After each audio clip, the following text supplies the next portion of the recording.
संतान की लंबी उम्र और अच्छी सेहत के लिए भाद्रपद मास में संतान सप्तमी का व्रत किया जाता है। इसे संतान साते, भादुड़ी सप्तमी, मुक्ताभरण सप्तमी, दुर्वा सप्तमी अलग अलग नामों से जाना जाता है। भाद्रपद मास के शुक्ल पक्ष की सप्तमी तिथि को संतान सप्तमी का व्रत है। इस व्रत को अपराजिता सप्तमी भी कहा जाता है। इसे दुबड़ी साते या दुबड़ी सप्तमी भी कहते हैं। इस व्रत को करने से संतान की लंबी उम्र और अच्छी सेहत होती है। भाद्रपद मास के शुक्ल पक्ष की सप्तमी तिथि 9 सितंबर सोमवार को रात 9:53 पे शुरू हो जाएगी, जो अगले दिन यानी 10 सितंबर मंगलवार की रात 11:12 तक रहेगी। सप्तमी तिथि का सूर्योदय 10 सितंबर को होगा, इसलिए संतान सप्तमी का व्रत 10 सितंबर मंगलवार के दिन किया जाएगा। संतान सप्तमी के दिन हमें कैसे पूजा करनी है, पूजा की सामग्री का वीडियो अलग से मैंने चैनल पे अपलोड कर दिया, आप सब देख लीजिएगा। लिंक आप सबको डिस्क्रिप्शन बॉक्स पर मिल जाएगी। तो हर हर महादेव, श्री शिवाय नमस्तुभ्यम। मेरे यूट्यूब चैनल पे आप सभी का बहुत बहुत स्वागत है। संतान सप्तमी की पूजा हमें कैसे करनी है, मैं इस वीडियो में आप सबको बताने वाली हूँ। वीडियो थोड़ा भी पसंद आता तो कमेंट बॉक्स में जाकर के हर हर महादेव या श्री शिवाय नमस्तुभ्यम अवश्य लिखिएगा। वीडियो को सबके साथ शेयर करिएगा। चैनल को सब्सक्राइब कर बिल्कुल भी मत भूलिएगा और बेल आइकन को दबा दीजिए ताकि वीडियो की नोटिफिकेशन आप सबको समय पर प्राप्त हो रहे। आप इंस्टा पे भी मुझे फॉलो कर सकते हैं। संतान सप्तमी के सुबह जल्दी उठ जाइए, स्नान आदि से निवृत्त हो जाइए। इसके बाद हाथ में जल चावल लेकर व्रत पूजा का संकल्प ले लेना चाहिए। कोई भी व्रत पूजा है तो उसके एक दिन पहले ही घर की साफ सफाई कर ले। घर के किसी स्थान की अच्छे से सफाई कर लीजिए। उसके ऊपर पटा या चौकी बिछा लीजिए। चौकी पर लाल कपड़ा या फिर पीला या भी चलेगा, लाल या पीला कपड़ा या फिर कलरफुल कोई भी कपड़ा वो बिछा दीजिए। यहाँ पर आपको शिव जी और की मूर्ति रखना है। शिव परिवार की भी कोई भी फोटो या मूर्ति है वो रख लीजिए। संतान सप्तमी की कथा की किताब रख लीजिए। कलश की स्थापना कर लीजिए। पानी का कलश भरकर इस पर स्वस्तिक का चिन्ह बना दीजिए। आम के पत्तों से ढककर उसके ऊपर नारियल या फिर आप पूर्ण पात्र रख सकते हैं।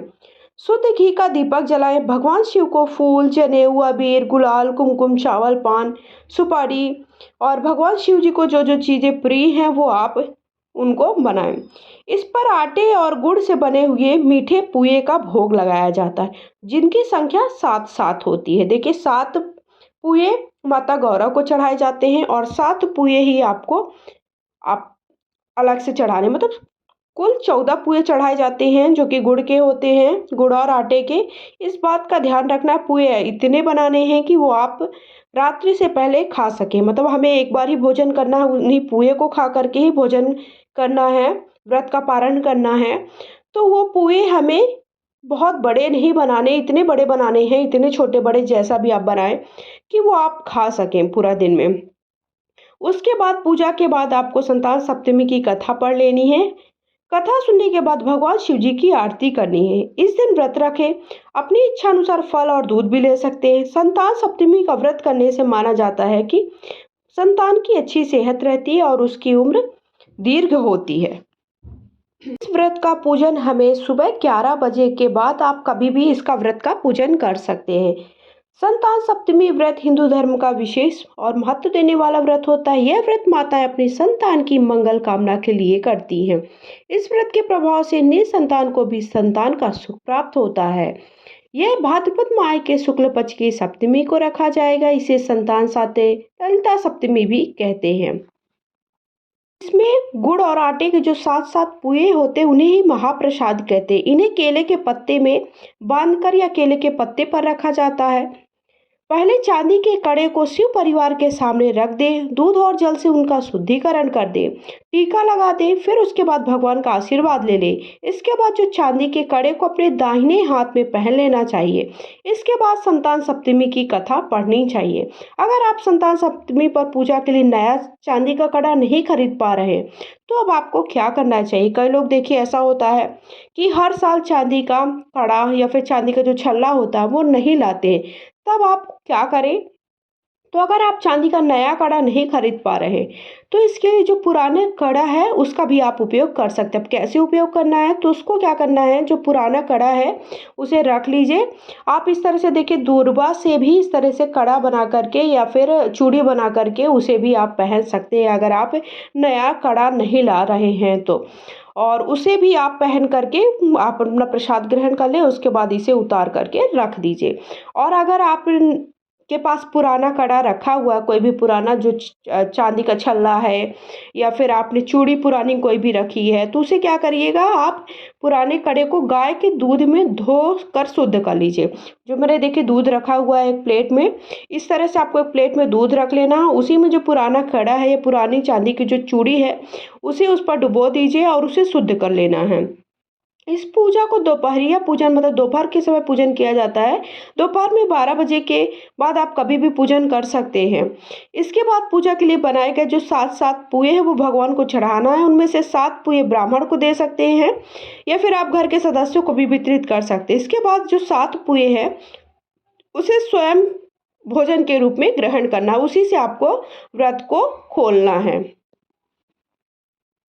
संतान की कामना से जो लोग संतान सप्तमी का व्रत रखते हैं उनके लिए कुछ नियम भी होती है। व्रत को दोपहर तक कर लेना चाहिए।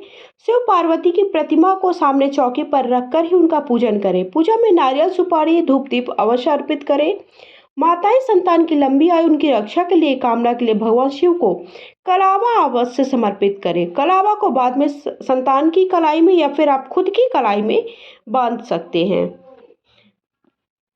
इस तरह से हमें संतान सप्तमी की पूजा करना। संतान सप्तमी की कथा, किसी समय अयोध्या के राजा नहुष थे। उनकी पत्नी का नाम चंद्रमुखी था।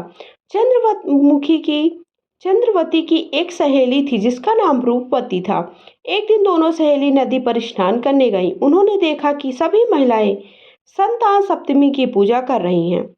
उन महिलाओं को देखकर रानी और उनकी सहेली ने भी संतान सप्तमी का व्रत करने का संकल्प ले लिया, लेकिन बाद में वो भूल गई। अगले जन्म में वो रानी वानरी और बामड़ी मुर्गी बनी। इसके बाद उन्हें मानव योनि में जन्म लिया। इस बार रानी चंद्रमुखी मथुरा के राजा की रानी बनी और ब्रह्माणी का नाम भूषणा था। इस जन्म में भी वे दोनों सहेली थी, उनमें भी प्रेम था। भूषणा ने इस जन्म में संतान सप्तमी का व्रत किया जिससे उसे 8 संतानें प्राप्त हुई। रानी को इस जन्म में संतान सप्तमी का व्रत नहीं किया जिसके कारण उसे कोई भी संतान ना थी। भूषणा को पूर्ण जन्म की बातें याद थीं। उसने अपने पिछले जन्मों की बातें याद करके रानी को बताई। भूषणा की बात सुनने के बाद रानी ने भी संतान सप्तमी का व्रत किया जिसके फलस्वरूप उसे भी कई योग्य संतानें प्राप्त हुई। इस कथा को सुने बिना व्रत का संपूर्ण फल प्राप्त नहीं होता है और इस डोरे का विशेष महत्व होता है। तो ये डोरा आपको अपने हाथ में या फिर आप अपने बच्चे के हाथ पर भी बांध सकते हैं। इस बात का विशेष ध्यान रखें, इसे साल भर हमें बांध करके रखना होता है। तो इस तरह से व्रत की पूजा कैसे करनी है, पूजा की विधि क्या है, पूजा की सामग्री का वीडियो चैनल पर अपलोड हो चुका है। पूजा की व्रत कथा क्या है, संपूर्ण जानकारी अगर आप सबके पास नई चूड़ी नहीं है तो आपको क्या करना है, पुरानी चूड़ी का कैसे प्रयोग में लाना है, पुरानी चूड़ी भी नहीं है तो आप कैसे पूजा करेंगे, ये सारी जानकारी मैंने इस वीडियो में आप सबको दे दी है। तो संतान सप्तमी का व्रत हमें 9 तारीख को नहीं 10 तारीख को करना, अर्थात मंगलवार के दिन करना है, क्योंकि सप्तमी तिथि तो 9 तारीख से प्रारंभ हो जाएगी लेकिन पूर्ण रूप से सप्तमी तिथि कब है, 10 तारीख को, अर्थात मंगलवार के दिन है।